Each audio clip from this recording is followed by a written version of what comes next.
and welcome to Family Cooking Time with Patriotic Cookies Oh My.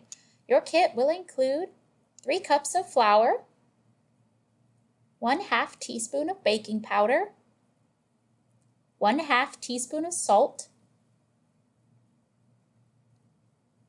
1½ cups of sugar, 1 teaspoon of red food coloring, 1 teaspoon of blue food coloring.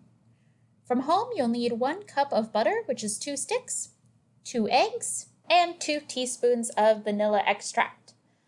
You will also need a mixing bowl or a stand mixer fitted with the paddle attachment, a spatula, a rubber spatula would be best, some wax paper, a rolling pin,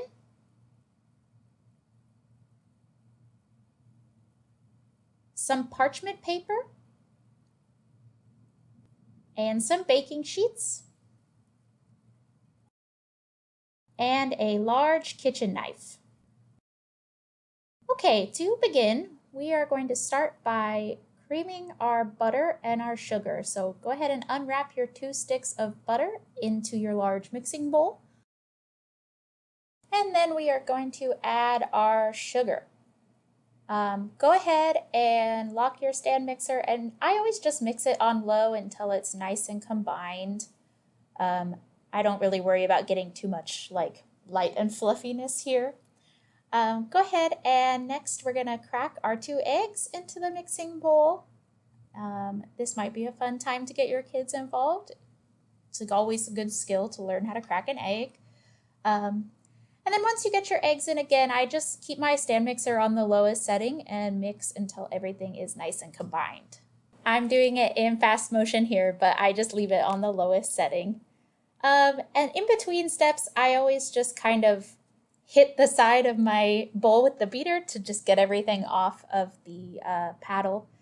And then I'm going to add in my 2 teaspoons of vanilla extract, and again, just mix until it's combined on the lowest setting. Once all the wet ingredients are done, we are going to add the flour. Usually I add the flour half at a time, but I'm just going to go for it this time because I'm keeping my mixer, again, on the lowest setting, just adding in all the flour at once and the salt.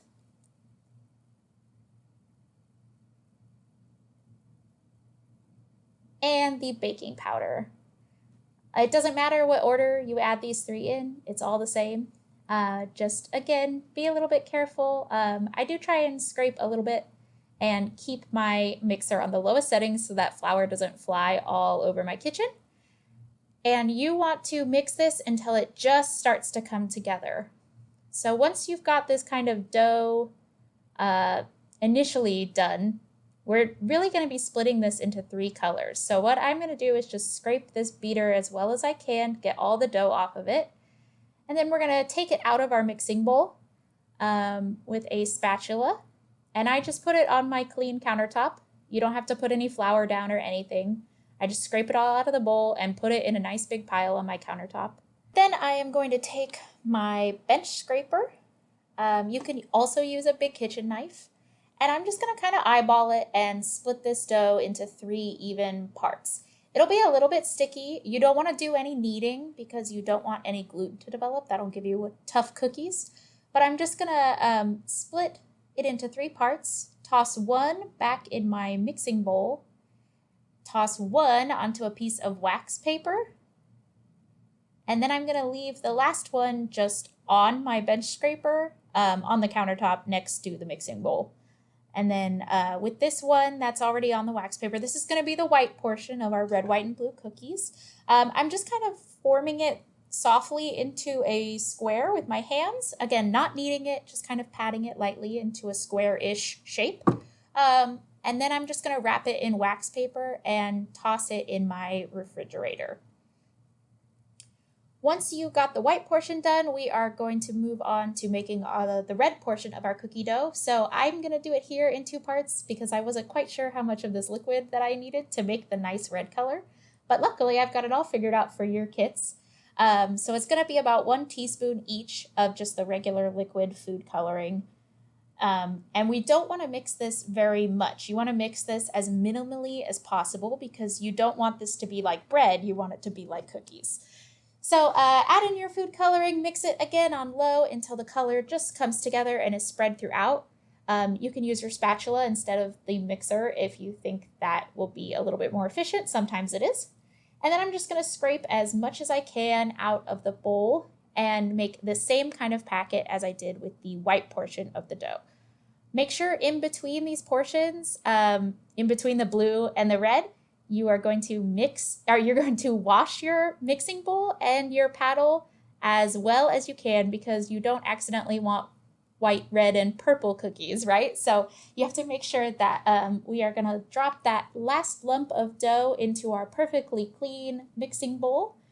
We're going to add our 1 teaspoon of blue food coloring. And again, we're just going to mix it until it just spreads throughout. We don't want to overmix this at all. In fact, I only kind of half mix it because it's coming up in a lump. So I give it a good scrape and then I'm gonna help it along with my spatula just so that the color gets all the way through. But again, we're not trying to make bread here. We're trying to make cookies. We want them to taste good. So you don't want to mix this too much. Otherwise the cookies will be weird and tough. So once you get all that food coloring just incorporated, we are going to do the same thing that we did with the red. Just make this blue dough into a nice little square packet that we are going to toss into our refrigerator. After about half an hour, I am going to take these out one at a time and put them in between 2 pieces of parchment paper or wax paper. I actually ended up doing this twice because the first time I used margarine instead of butter, and the butter isn't going to harden the way that you want it to make these ice block cookies really come out. So definitely, usually I'm like, oh, it doesn't matter. You can use margarine instead of butter. Do use butter. But I did run out of wax paper. It worked a little bit better between 2 pieces of wax paper than it did with the parchment paper here. But if you only have parchment, you can see here, I did it with only parchment and that also works.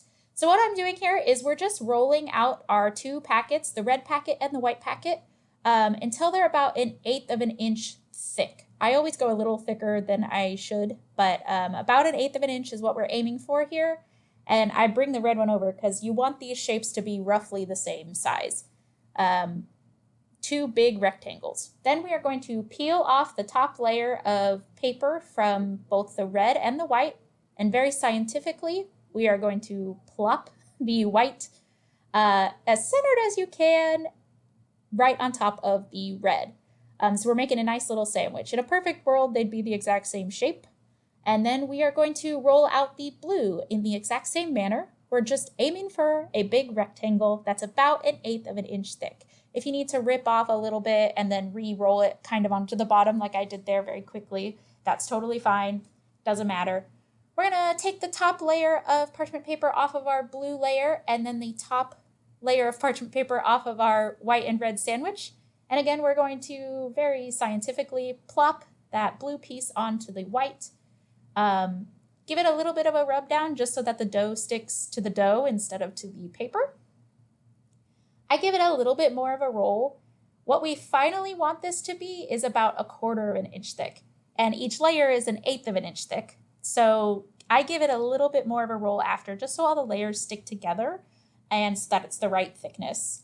I use my knife there just to trim the edge, and then I'm going to roll these from the short edge, not the long edge, towards the other short edge to give us that nice jelly roll look. I trimmed off that edge so that the center would all be nice and clean instead of kind of funky, which you would get. But I'm not going to waste this little piece. I'm just going to roll it up into its own single little funky cookie because I find that even if food is ugly, it's still going to taste like cookies at the end. So I always just save those and make little ugly ones. But there will definitely be enough out of this roll to make a nice Instagram post of all your beautiful cookies. So once you got your roll all rolled up, we're going to gently kind of readjust it into the center of our piece of parchment paper or wax paper, wrap it up, and toss it in the fridge. If you do it in the fridge, you want them to be in the fridge for about 4 hours. I do the freezer for 1. While you're waiting for those to cool down and harden, we are going to prep some baking sheets with some parchment paper, and we're going to preheat our oven to 350 degrees. After about 4 hours in the refrigerator or 1 hour in the freezer, I unwrap it and give it a little bit of a roll just to tighten it up. And then I am going to take my kitchen knife and just put these in about 1/2 inch, 1/4 inch slices. It doesn't really matter how thick you slice them, as long as you slice them all pretty evenly. The ones on the edge will always have a weird hole in them because nobody can make a sheet of anything roll at exactly the same dimension. So there's always going to be weird gaps in the center, but you can kind of just push them together. I cut 6 here, and I'm going to put those 6. You want them about 2 inches apart on the cookie sheet. They shouldn't spread much, but they probably will fill in those little holes. And then I'm going to take this ugly piece too and kind of bunch it up into another cookie later. Once we have all those cut, you want to put them in the refrigerator until you're ready to bake. We're going to bake each sheet for 9 to 11 minutes in the oven and carefully pull those out with an oven mitt when they're done. You can leave them to cool on the cookie sheet, or you can transfer them to a wire rack with a spatula once they've cooled a little bit. And that is all there is to it. I would love to see what you make. Please tag us on social media. Let us know if you have any questions, and I will see you next time.